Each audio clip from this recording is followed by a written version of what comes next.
For a long time, the affordable starter home wasn't just a house. It was the first big step into the American dream, the key to building a future.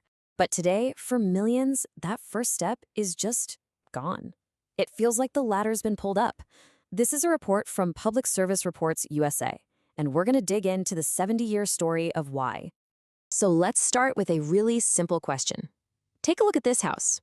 It's a classic 1950s starter home, right? Small, simple, looks pretty efficient. You'd think it would be easy to build. Well, here's the shocker. Building this exact house today, affordably, it's pretty much impossible. And in this report, we're going to find out exactly why. And just to see how impossible, let's look at the raw numbers. If you adjust for inflation, that original Levittown home on the left cost about $90,000 in today's money. To build a new house on that same piece of land today, you're looking at $900,000, maybe more. That's a 10x increase that inflation doesn't even come close to explaining. The real answer is a 70-year story of how the entire system of building a home in America got completely rewired. So we're going to investigate that original 1950s housing machine, diagnose exactly why it broke, and see what it's been replaced with. Okay, so first, let's rewind and really understand how this original machine worked. Because right after World War II, a really unique set of circumstances came together to create this industrial system for mass-producing not just houses, but the American middle class itself.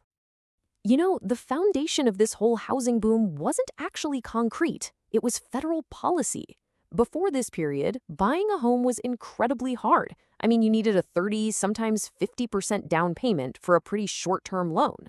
But then the Federal Housing Administration completely changed the game. They started insuring 30-year mortgages. And the GI Bill took it even further, offering veterans loans with 0% down. Just like that, the single biggest hurdle to owning a home, it just vanished for millions of people. So now you have all this new financial fuel, but you needed an engine to use it. And that engine was a whole new type of builder, led by a guy named William Levitt. People called him the Henry Ford of housing. He took all the mass production tricks he learned building for the Navy and applied them to homes, famously saying, "We are not builders, we are manufacturers." And Levitt's stroke of genius was what he called the reverse assembly line. See, instead of the product moving down a line, the workers did. You had these specialized crews that would just move from one concrete slab to the next. Each crew did one and only one of 27 different jobs.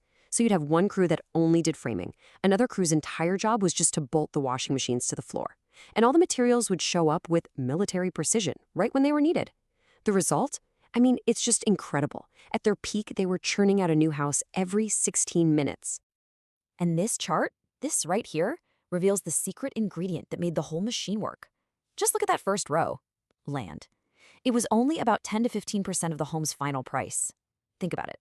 Levitt was building on cheap potato fields because the land itself was almost nothing. The entire economic model was just about one thing: building the house itself as fast and as cheap as you possibly could. This one number is really the key that unlocked everything. But we have to be really clear about something here. Our reporting has to include a critical and, frankly, a deeply disturbing part of this machine. It was built on a foundation of explicit, government-approved racial segregation. The FHA's own underwriting manuals, you can look these up, they warned against insuring loans in neighborhoods that had inharmonious racial groups. This practice, known as redlining, basically starved minority communities of capital. And, at the exact same time, developers like Levitt wrote racial covenants right into the property deeds, making it illegal to sell to anyone who wasn't Caucasian. This systematic exclusion is a direct historical cause of the racial wealth gap that we still see today. So that was the machine. Incredibly efficient, incredibly powerful, but engineered with these deep discriminatory flaws. Now we're going to get to the core of this investigation, the interlocking reasons that completely dismantled it over the next 70 years and made that 1950s model utterly impossible to bring back. All right, let's go back to that single most important number. Remember, back in the 1950s, the dirt a house sat on was cheap, just 10, maybe 15% of its final price. That was the absolute bedrock of affordability. But over the next 70 years, that bedrock would completely shatter. Okay, now fast forward to today. That ratio, it's completely flipped on its head. In a lot of places, the land itself is now over 60% of the total cost of a home. And that one shift changes absolutely everything. I mean, think about it from a builder's perspective. You just can't put a small $90,000 house on a piece of land that cost you $500,000. To make the math work, you are economically forced to build a big, expensive luxury home. And it's not just the price of the land. Over the decades, this dense web of regulations grew up around new construction. Zoning laws started mandating these huge minimum lot sizes, which basically made the density of a Levittown illegal. Predictable over-the-counter permits got replaced by years of unpredictable public hearings, and even environmental laws, which were designed to stop polluters, are now often used in lawsuits by project opponents to delay or just kill housing, adding millions in costs and uncertainty. And on top of all that, there's a whole new cost that didn't even exist in the 1950s: impact fees. See, back then, things like new roads and schools were paid for by everyone, out of the general tax base. But today, after the tax revolts in the 70s, the philosophy is now growth pays for growth. So new homes get hit with this big one-time fee to cover their impact on public services. And we're not talking about small change here. The average impact fee is over $50,000 a house. In some cities in California, it can be over $150,000. Now, what's really crucial is that these fees are usually a flat rate. That means a tiny starter home pays the exact same fee as a giant mansion, which basically makes it a regressive tax that punishes affordability and gives builders another huge reason to only build expensive homes. So the old system is now just structurally incapable of producing starter homes. So what does it produce instead? Well, it created something totally new: the teardown economy. It's this constant cycle of demolition and luxury replacement. And this, right here, is the cold, hard logic of the modern housing market. Because the land is now worth so much more than the building sitting on it, that old house isn't seen as an asset anymore.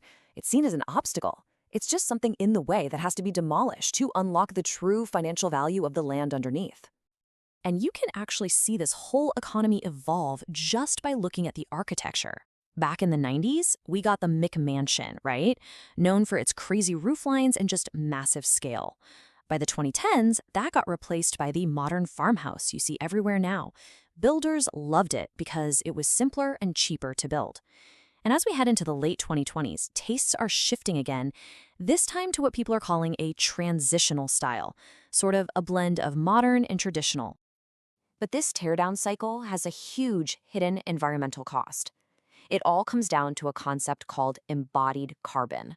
Now, that's all the CO2 that gets emitted just to manufacture and transport the materials for a new house. All the concrete, the steel, everything. So even though a brand new house might be more energy efficient to live in day to day, that massive carbon debt you take on just by building it means that renovating an old home is almost always the greener choice. The amount of waste is just staggering. The U.S. generates 600 million tons of construction and demolition debris every single year.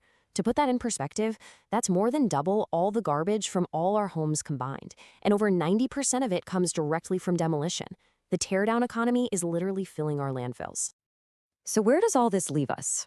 Well, after looking at all the evidence, it's pretty clear the past isn't just a different time. It feels like it's on a different economic and legal planet. That 1950s starter home is, for all intents and purposes, a true historical relic. So let's just be crystal clear about what it would actually take to build Levittown today. You would have to repeal most modern zoning laws to allow for those small lots. You'd have to gut environmental protection laws to prevent lawsuits. You need the government to go back to paying for all new infrastructure.